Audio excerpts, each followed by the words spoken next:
fit and beautiful and down on our luck. Well, the days young, go shorter as bottles pile up. Trapped in scars and rags and bad tattoos, trying to send a left the gut. Laughing and singing all the way back down to hell. Merci beaucoup. La plaisir est pour moi. Commençons. Life is about death, ritualizing death, giving meaning to death, thinking about things in relation to death, but most importantly, escaping death. More specifically, escaping the thoughts of our own death. In The Denial of Death, Ernest Becker updates Freud's notion of the libido as the defining drive of life to our mental efforts to restrain our knowledge of death. Essentially, what drives us is a fear of death and the efforts to bury that fear. And I can't disagree too much. Think of the massive psychological weight that comes with the knowledge of our own mortality. It sucks. Why should we do anything? We are going to suffer. We're going to die, disappear from the earth, often leaving no trace. We were here. Poof. Why would we get up and go to work each morning and give our lives to jobs and to people we don't like? Let's be honest. Our teachers, I know how you feel about me. If we were constantly in acknowledgement of how meaningless it is, no, I wouldn't pay taxes. I wouldn't bother falling in love and then sacrificing that love for marriage. That's a joke. I wouldn't spend time with a family I hate and wear ugly Christmas sweaters. I would give up, be despondent, perhaps kill myself. And yet it is true, we are going to die. So Becker thinks it is the greatest task of our psyches to engage in a series of transferences, placing this fear onto something else, to escape this troubling and debilitating, yet true notion. I could meet someone and put my hopes and dreams into them. They could be everything to me. I could find a political party and complain about the other political party. That's the job of a political party, by the way. I could find a church, belong to that community. But none of these things really helps because at some point we realize their impermanence. We need something not only to distract us, but something that can help us transcend or overcome our own mortality. For Becker, this essentially means that we must appeal to a higher power because anything else suffers from impermanence. They decay. Embracing Kierkegaard in an existential position, Becker believes the solution is to take Freud and our anxieties full circle and absolve our fear of death through a belief in God. God is permanent, transcendent, etc. God is a way to overcome the real death anxiety. Yes, well, I guess that's one way to deal with it. God, and you're done. But what if, and give me a chance here, we just accept decay? We are going to die. Life is temporary. I don't transcend death. I just decay and become death. There is no meaning. And I don't just try to fill my time because I know I can get a job or get married or join a political group or religion. But the math doesn't add up. Life doesn't become anything because it is still impermanent. I still die. And look, I know we don't think fondly of people who are not concerned with death or can't cope with these anxieties. We call these people devoid of meaning depressed, or if they're unconcerned, schizophrenic. We don't like suicides. We intervene. We call them weak. And we are entirely hypocritical about mental illness. We don't treat them very well. Resources lack. We judge them. We don't want to date them or have them around. Unless, of course, they're artists, and then we love them. Or mathematicians, and we make fetishizing movies like A Beautiful Mind. Yes, gotcha. We buy their albums, we watch their movies, we put them on pedestals. So you have to be the right kind of mentally ill, essentially. So the only people we trust who are ready to die and accept their state of decay are artists. Think of how deeply an actor embodies a role. B.B. Anderson in Persona, Juliette Binoche in Blue, Martin Sheen and Marlon Brando in Apocalypse Now, me on a first date. Think of Ernest Hemingway or Sylvia Plath pouring themselves into a work of literature without fear or care of future, just commitment, an entire giving of oneself, one's passions, love, refusal to compromise, and even giving into one's mental illnesses, if you will. Listen to Janis Joplin belt her heart out and pour out an entire range of feelings that make you feel her unadulterated heartbreak and joy. This is real stuff. These are people fully engaged in their own death. The work arises out of decay and the real heartache and inevitability of death, of impotence to do anything but feel and suffer and die. And we find that beautiful. Decay is beautiful. I think of Amy Winehouse singing about her simultaneous and cyclical heartbreak and drug addiction. Songs like Rehab and Back to Black are about the most bleak and yet wonderful expressions of the struggle to really be. Her claim that when she won a Grammy that she was entirely miserable because she had given up drugs and love and couldn't feel anything is telling. It is sincere. And that's kind of the choice. We feel things or we water them down. We are sincere or we just go on. We are death or we pretend to live, whatever that might mean. We trade in the anxieties of living for a piece of safety to manage our fear of death. Or we participate in our anxiety in some form. You make something from decay. You create. And these performances are often hard to stomach. They are disturbing and exhibit a radical violence that cuts through the dull, mediocre torture we have embodied and accepted. So, you will die. The question is really not how do you want to live, which is really just a compromise with your fear of death, but how do you want to die? I have no doubt that Amy Winehouse lives, and yes, her living as it may caused her death, but we will fill our coffins. It is just a matter of how you get there, and this is really the only freedom you have. This is what Freud called the death drive. And I think our culture has a vested interest in this. They'd like to help you numb your death anxieties. Buy this product, meet this girl or guy on this website, watch our new Fast and the Furious movie the same as the last 7 before it. But don't think or feel anything. God forbid, that is dangerous. It'll remind you that bad things can happen and that all of this is not permanent. And we need you to pay your taxes and work your life away to make someone else rich, who incidentally will use the money to forget just about everything. Our culture also engages us in a biopolitics that at every turn tries to manage and prolong life, biology. Not through improving lives, but simply extending them. We are so quick to rescue those who may attempt or think about suicide, but do we rescue those who suffer from poverty, or those who are sick but lack insurance? Do we rescue those from the bombs that we are so often dropping? Can we rescue anyone from old age or incurable ailments? The only thing that is certain from life is suffering, and we have done all we can to enshrine ourselves in this process. Living embalmment, like a mummy, of mediocre and dull pain. It's Halloween coming up, so that was me being festive, it just sounded depressing. Optimism. Perhaps we ought to consider human dignity and freedom and accept our fate with a bit more stoicism. There's a kind of refusal to be entrapped by life and the politics which dictate it in art. A Bartlebean politics, if you will.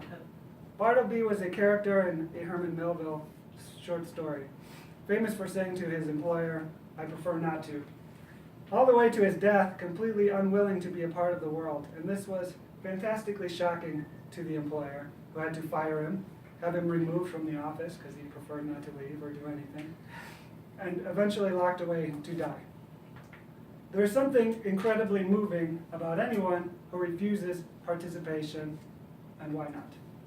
Trump, Clinton, what's the difference? Wars will continue. We will throw a paper towel to hurricane survivors. The rich remain rich. We thought you took that seriously for a moment. Children die of poverty, tens of thousands per day even.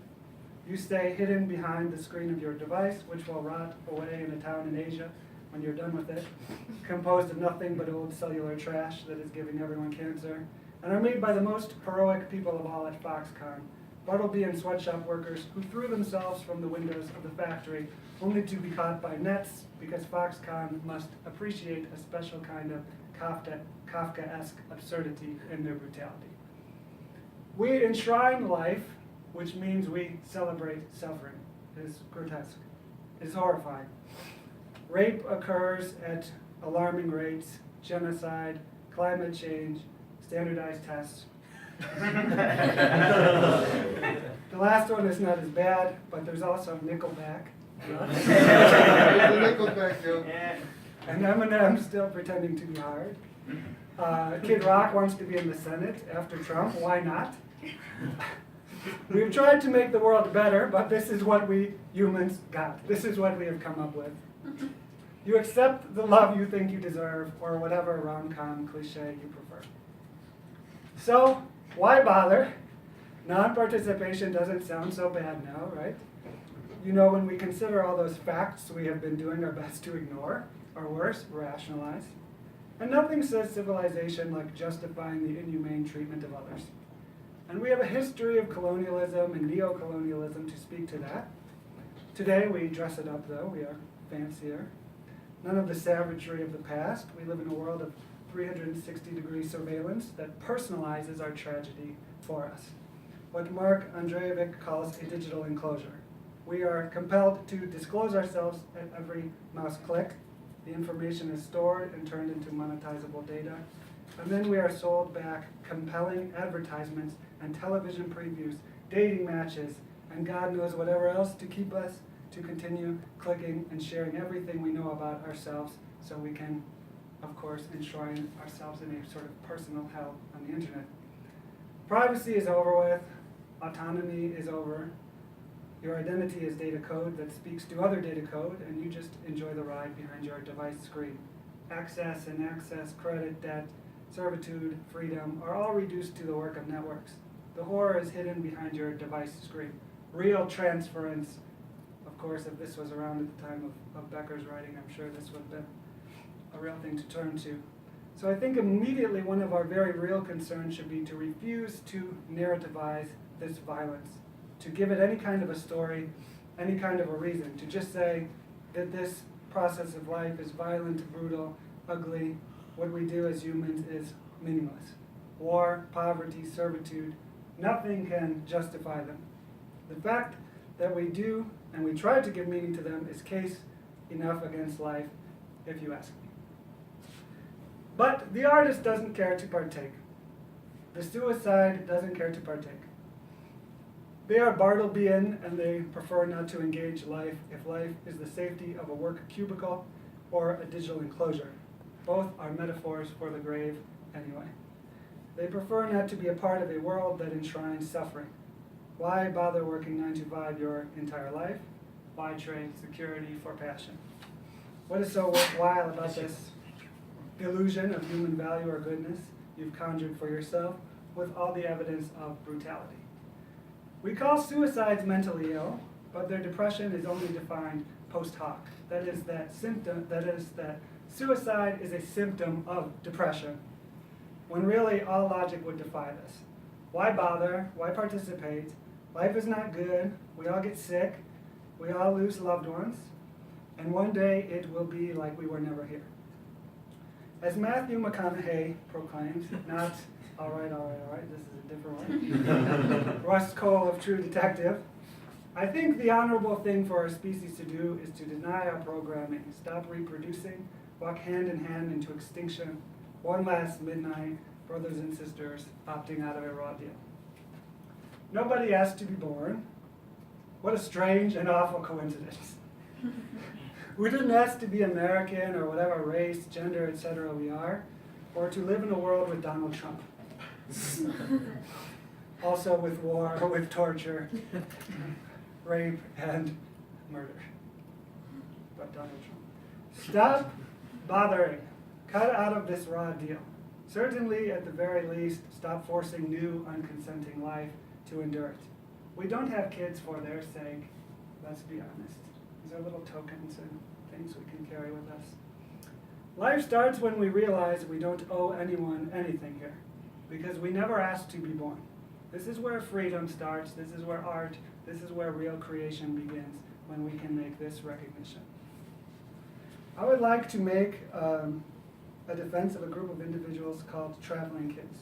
They are artists and punk rockers and people who give up what they have and they travel together, homeless, begging, doing drugs, the good stuff, you know. Vagabonds, not participating in a savage culture of wealth inequality that creates climate change and poverty and destruction, and where multiculturalism is reduced to digital code. These kids are often grotesque, missing teeth, in tattered clothes. They are, as Days and Days puts it, flea-bitten drifters. They are beggars, panhandlers, performing artists, substance abusers, poor, unconcerned, and entirely beautiful, because they are sincere. They are nothing but who they are. These kids love each other. They don't care who you are if you want to join them. And their passion for life is a direct result of their acceptance to decay. It is a rejection of life and a celebration of death. Resistance comes from decay, not life, after all. From realizing not just the horrors of the world, but my own failed human condition. To realize things as they are. We humans have created bad things. Inevitably, we will die. This is not something to really be proud of. And to feel something instead, and to be moved, and to exist unto myself. This is where art begins. To quote a Days and Days lyric, bug-bitten, beautiful, and down on our luck, the days they all grow shorter as the bottles pile up, wrapped in scars and rags and bad tattoos, not a tether left to cut, laughing and singing all the way back down to hell. Creativity comes from decay. Love comes from decay. Resistance comes from decay. Nothing comes from life because it will never add up to anything. It is a false permanence. It is a failed attempt at immortality. It is pain. But let's be clear, this is not just about abstaining, but in non-participation comes the possibility of developing new ways of being in the world, of existing differently. It is a radical violence that cuts through the violence of compulsion to continue to be a part of something even though we feel nothing for it, and it creates something else. It stands against it. It evidences there is other. There is more to reality than this illusion that we have created. You will die. Civilization is destruction, and it mirrors the decay of life. Your choices are chains. What cell phone to buy, who to marry, what career to be exploited by, what house in what neighborhood, how many children. Each ensnares you further. You won't escape them. I am well known for a saying that I never really cared to define, but it's quit your life. And in contrast to what some have accused me of, I'm not telling people to kill themselves. That's your thing, that's okay. What it means is that we ought to accept our decay. Abandon the mediocrity and the passionless lives, jobs, relationships, Facebook existences we have, and follow our hearts right to the grave. To be moved by something or someone, to be shaken outside of ourselves and lifted from the compulsion of life which binds us to our suffering, and to really love, to be unwritten of social code, a deterritorialization by something other than capital, and something more than just a dull beating compulsion to continue to be saved, to endure this as long as possible, to be fucking sincere, to have a space of creation. Why else bother living? Thank you.